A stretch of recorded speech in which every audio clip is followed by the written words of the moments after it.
Baik,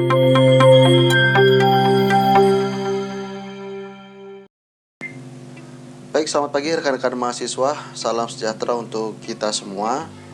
Bertemu lagi dengan saya di mata kuliah Matematika Ekonomi. Setelah minggu lalu kita sudah berbicara mengenai pengantar perkuliahan dan beberapa aturan main yang akan kita sepakati selama 1 semester ke depan. Hari ini kita akan mulai masuk ke dalam materi kita yang seharusnya, dimana hari ini chapter pertama saya beri judul himpunan. Baik, langsung saja kita mulai ke materi kita hari ini. Sebelum kita masuk ke pembicaraan dan pembahasan mengenai himpunan, sebelumnya saya akan sedikit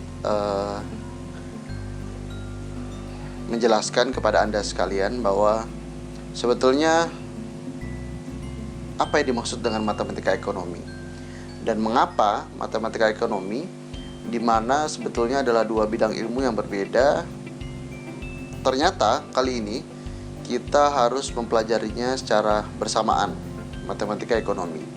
Sebetulnya apa yang membuat matematika dan ekonomi bisa menjadi satu gitu ya? Karena memang sejatinya bahwa matematika itu adalah ilmu eksak gitu ya, ilmu pasti, artinya hasilnya sudah jelas. Sementara ekonomi adalah ilmu sosial yang membutuhkan implementasi dan pengertian tersendiri. Nah, ini yang akan kita pelajari ya. Apa sebetulnya yang membuat matematika dan ekonomi bisa bekerja sama dan menjadi satu cabang ilmu baru yang bisa kita pelajari. Ya, sebetulnya apa peranan matematika dalam ekonomi? Jadi peranan matematika atau masuknya matematika dalam ilmu ekonomi itu dilatar belakangi oleh kejadian-kejadian ekonomi yang ternyata ketika dipelajari lebih lanjut itu saling berhubungan satu dengan yang lainnya. Ya, artinya kejadian A akan menyebabkan kejadian B menyebabkan kejadian C dan seterusnya. Artinya ada unsur-unsur yang saling mempengaruhi antara satu dengan yang lainnya. Ya, inilah sebetulnya latar belakang masuknya matematika ke dalam ekonomi, karena tadi ya, karena adanya saling keterkaitan antara si A dengan si B, B dan C dan seterusnya. Nah, lalu berikutnya, dalam ekonomi biasanya kejadian-kejadian tadi itu dilambangkan atau kita sebut sebagai variabel. Ya, artinya suatu unsur atau suatu aspek yang dapat berubah-ubah ya dari kejadian satu ke kejadian yang lainnya, dan tentu akan mempengaruhi hasil dari kejadian tersebut. Ya, jadi variabel-variabel inilah yang biasanya digunakan dalam ilmu ekonomi untuk mendeskripsikan sesuatu. Sementara dalam matematika, ya, matematika menggunakan logika dalam cara berpikirnya. Ya, artinya matematika itu adalah ilmu pasti. Matematika itu melambangkan suatu kepastian. Artinya kita sudah tahu secara bersama-sama bahwa 1 tambah 1 adalah 2. Sementara dalam ekonomi 1 tambah 1 bisa jadi 2 atau bisa jadi hasil yang lain, tergantung pemahaman dan interpretasi kita terhadap variabel tersebut. Maka daripada itu, ya, matematika yang masuk dalam ilmu ekonomi itu bukan matematika murninya, tetapi matematika terapan. Apa sebetulnya yang membedakan antara matematika murni dengan matematika terapan yang kita terapkan dalam ilmu ekonomi? Kalau matematika murni, ya, definisi ya atau asumsinya itu biasanya menggunakan simbol X, ya, Y, A, atau T dan sebagainya. Jadi itu matematika murni ya. X sama dengan 2, Y sama dengan 3 dan seterusnya. Titik ya. kalau matematika yang nanti akan kita terapkan dalam ilmu ekonomi itu ya variabelnya ya atau simbol-simbolnya jelas. Ya, misalkan tingkat suku bunga Indonesia, nah itu jelas. Tingkat pendapatan masyarakat. Jadi bukan lagi dilambangkan dengan simbol-simbol, tapi sudah langsung dengan variabel-variabel apa yang akan kita cari. Bisa saja rumus yang sama kita gunakan untuk menginterpretasikan simbol-simbol yang lain. Ya, artinya variabel-variabel yang lain. Bisa mengukur pendapatan, bisa mengukur kepuasan, bisa mengukur motivasi dan seterusnya. Itu dalam matematika ekonomi. Nah ya, satu lagi yang paling membedakan antara matematika murni dan matematika terapan yang akan kita gunakan dalam ilmu ekonomi, yaitu adalah sekali lagi interpretasinya. Hasil dari matematika murni tidak perlu diterjemahkan dalam bahasa-bahasa lain. Ya, artinya ketika kita sudah menemukan hasil 2 tambah 3 sama dengan 5, dalam matematika murni itu sudah titik, selesai. Tapi dalam matematika terapan, dalam matematika yang kita gunakan dalam ilmu ekonomi, 2 tambah 3 sama dengan 5. 5 dari hasil tersebut harus kita terjemahkan artinya apa dalam variabel yang kita gunakan. Apakah 5 itu berarti baik atau bahkan sebaliknya 5 itu berarti buruk. Ya, jadi itu yang membedakan ya antara matematika murni dengan matematika terapan yang kita gunakan. Ya. Nah, di sini ditegaskan lagi ya dalam slide yang saya berikan bahwa matematika yang kita gunakan dalam ilmu ekonomi membantu kita untuk menganalisis. Tapi benar atau salahnya analisis yang kita lakukan itu tergantung dari kita sebagai penulisnya. Jadi kalau matematika murni itu 1 tambah 2 1 tambah 1 sama dengan 2, ya, sudah tidak ada perdebatan antara si A dan si B karena kita sudah percaya ya bahwa 1 tambah 1 sama dengan 2. Tetapi kita saat kita bicara mengenai ekonomi, hasil dari matematika tersebut ya, benar atau salahnya kesimpulan yang diambil itu tergantung dari masing-masing orang yang membaca dan menginterpretasikannya. Ya, itu masih bisa menjadi bahan perdebatan ya antara si A dengan si B dan dengan si C dan seterusnya. Tetapi secara garis besar dengan bantuan matematika kita di dalam ilmu ekonomi bisa mencegah setidaknya ya kesalah artian dalam interpretasi data terlalu jauh. Ya, artinya dengan bantuan matematika kita sudah secara garis besar sebetulnya sudah bisa mengambil kesimpulan. Ya, kalau hasilnya 5 misalkan, berarti kita sepakat bahwa itu baik. Berarti antara si A dan si B sebetulnya secara konsep sudah sepakat baik ya, hanya saja nanti interpretasi masing-masing dengan bahasa yang berbeda tentunya itu mungkin akan membuat ya pengertian yang sedikit berbeda. Tetapi secara garis besar definisi dari variabel ya atau asumsi yang muncul dari hasil perhitungan matematika tadi ya secara umum sudah bisa disimpulkan. Ya kurang lebih begitu ya hubungan antara matematika dengan ilmu ekonomi. Kenapa matematika yang ilmu pasti bisa masuk ke dalam ilmu ekonomi. Ya kira-kira penjelasannya seperti itu. Nah, lalu kita akan masuk ke dalam materi kita ya, himpunan. Ya kita sedikit akan flashback ya. Jadi sebelumnya jangan dibayangkan bahwa matematika ekonomi itu seperti matematika murni yang sudah saya ceritakan sebelumnya. Matematika ekonomi lebih sederhana ya, hanya saja nanti ketika kita sudah menghitung dan keluar hasilnya, sekali lagi saya tegaskan kita perlu melakukan interpretasi ya, definisi atau asumsi dari hasil yang kita dapat itu seperti apa. Nah sama halnya seperti ini himpunan Ya, jika Anda ingat kembali materi-materi matematika yang sudah Anda terima di jenjang pendidikan Anda sebelumnya, ini adalah salah satu materi yang sederhana sebetulnya. Jadi himpunan adalah suatu kumpulan atau kelompok suatu objek atau unsur yang dirumuskan secara tegas dan dapat dibeda-bedakan. Ya, itu pengertian secara buku. Ya, artinya kalau dibahasakan dengan bahasa sehari-hari, himpunan itu adalah sekumpulan data. Ya, sekumpulan data ya yang terdiri dari beberapa unsur tentu di dalamnya ya, ada elemen-elemen tertentu yang bisa kita bedakan satu persatu. Ya, itu himpunan.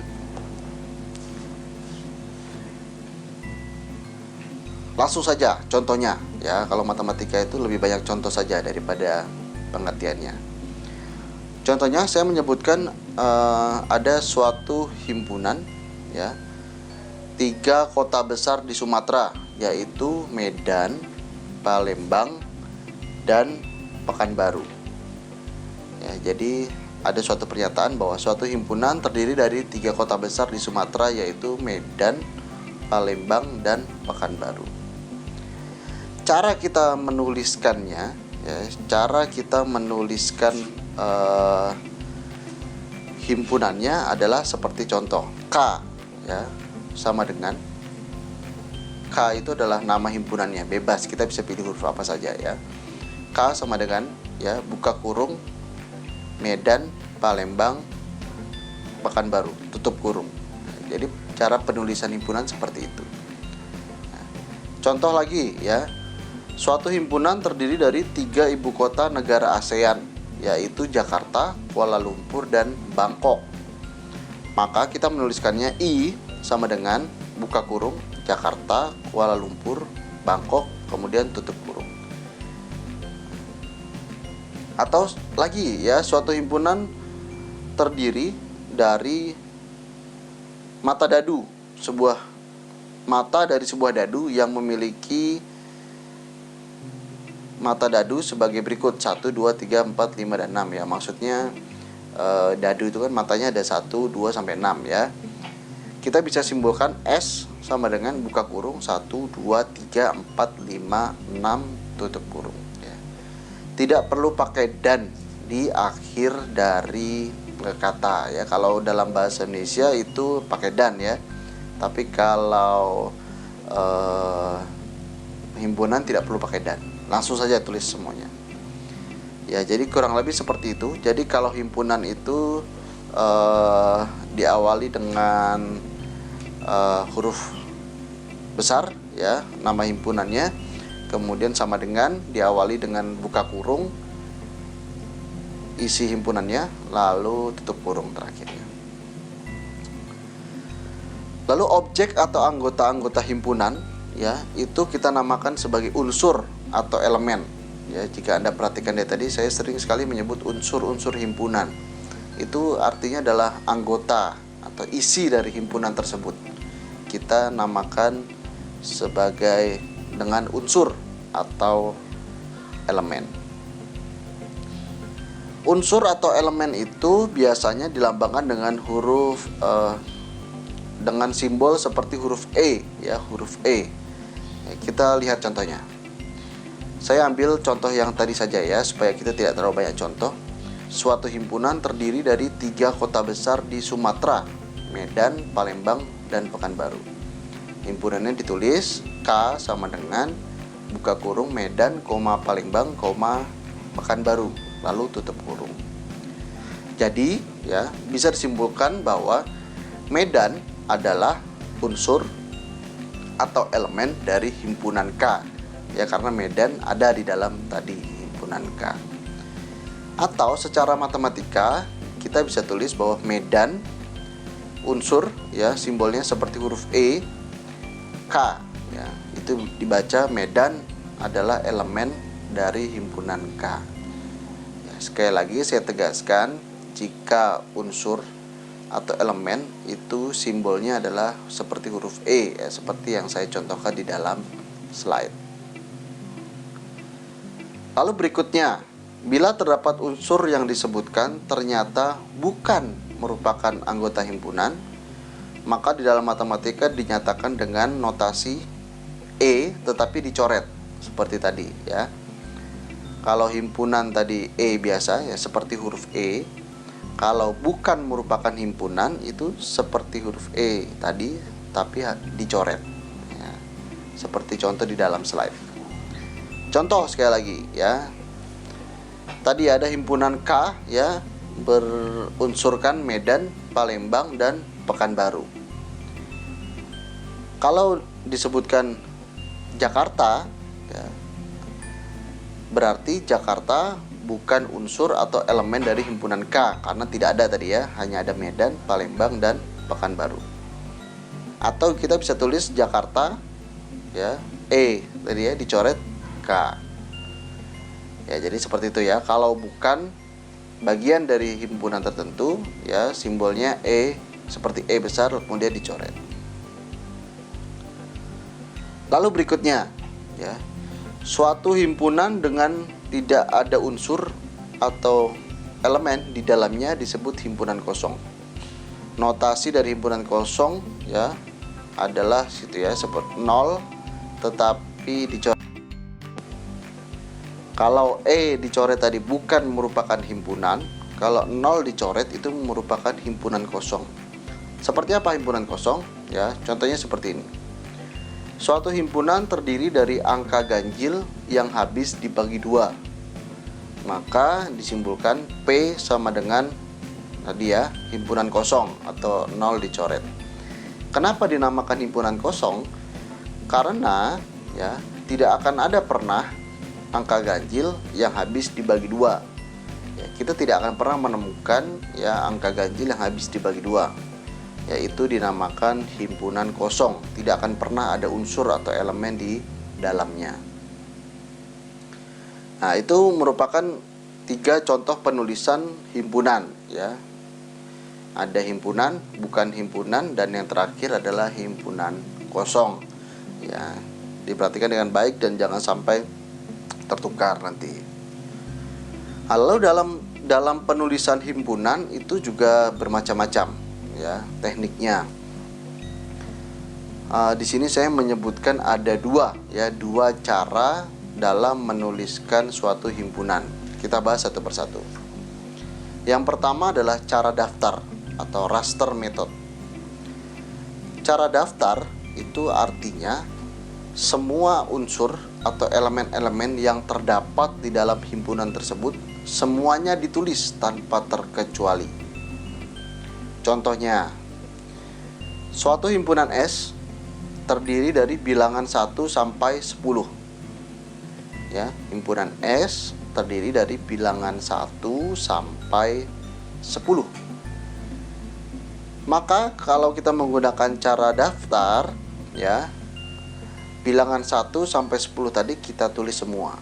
Maka hasilnya S besar sama dengan buka kurung 1, 2, 3, 4, 5, 6, 7, 8, 9, dan 10 lalu tutup kurung. Ya, ini adalah cara daftar. Cara ini akan efektif jika unsur atau elemen dari suatu himpunan itu jumlahnya sedikit. Kalau jumlahnya banyak, misalkan ada 20, 30 atau bahkan lebih, maka tidak akan menjadi efektif karena terlalu banyak unsur atau elemen yang akan kita tulis. Lalu kalau terlalu banyak bagaimana? Kalau terlalu banyak kita pakai cara kedua. Cara kedua adalah cara kaidah atau rule method. Penulisan dengan cara kaidah ya, itu adalah syarat atau ketentuan yang harus dipenuhi oleh setiap objek agar dapat dinyatakan sebagai unsur atau elemen tersebut. Ya, intinya kalau tadi cara daftar ditulis semua, cara kaidah isinya tidak perlu ditulis semua, hanya aturannya ya. Contohnya seperti ini. Tadi ya, saya ambil contoh yang sama. Himpunan S terdiri dari bilangan 1 sampai 10. Maka ya, kalau kita menggunakan cara kaidah, kita tidak menulis lagi 1 sampai 10, hanya menuliskan seperti di contoh. S sama dengan buka kurung X Titik 2, X ialah bilangan bulat, ya, bilangan bulat, ya, itu syarat pertama. Dan 1 lebih kecil sama dengan X, dan X lebih kecil sama dengan 10. Ya, jadi syaratnya X itu adalah bilangan bulat, ya. Bilangan bulat itu kan 1 sampai tak terhingga, ya. Intinya tidak ada koma-koma. Lalu syarat kedua adalah 1 lebih kecil sama dengan X, dan X lebih kecil sama dengan 10, ya, atau 1 sampai 10. Ya, jadi nanti, ya, bilangannya 1 sampai 10. Ya, ini akan efektif bila isi atau himpunan dari unsur dari suatu himpunan itu terlalu banyak. Maka kita tidak perlu menulis semuanya, hanya menuliskan syaratnya saja. Saya beri contoh sekali lagi untuk cara kaidah atau rule method. Suatu himpunan mahasiswa yang mendapatkan nilai A pada kuliah matematika, yaitu Ani, Umar, Widya, Hasan, dan Husin. Maka kalau kita tulis menggunakan cara daftar, maka N sama dengan buka kurung Ani, Umar, Widya, Hasan, dan Husin. Tetapi jika kita menggunakan rule method, ya, N sama dengan X. Titik 2, X mahasiswa yang mendapatkan nilai A pada mata kuliah matematika. Ya, seperti itu. Kalau datanya hanya 5 seperti ini, ya, mungkin lebih tepat jika kita menggunakan cara daftar, ya, lebih singkat. Tapi ketika nanti datanya dalam satu kelas ada 30 orang yang mendapatkan nilai A contohnya, ya akan efektif bila kita menggunakan cara yang kedua. Baik, rekan-rekan mahasiswa, terima kasih, ya, sudah menonton video ini sampai akhir. Untuk materi hari ini saya rasa cukup, ya, sebagai awal pertemuan kita. Mudah-mudahan dapat membantu Anda sekalian mencermati atau memahami materi dari himpunan kali ini. Jika kurang jelas, Anda dapat melihat dalam buku referensi yang saya cantumkan dalam Classroom, atau bisa juga melalui PDF yang saya sertakan bersama dengan video ini, atau mengulang sekali lagi video yang sudah saya berikan kali ini. Sekali lagi terima kasih sudah menonton video ini. Semoga dapat membantu Anda memahami isi dari materi ini. Selamat pagi rekan-rekan mahasiswa, kita bertemu minggu depan di jam yang sama dengan materi yang berbeda. Sampai jumpa, salam sejahtera untuk kita semua dan salam sehat.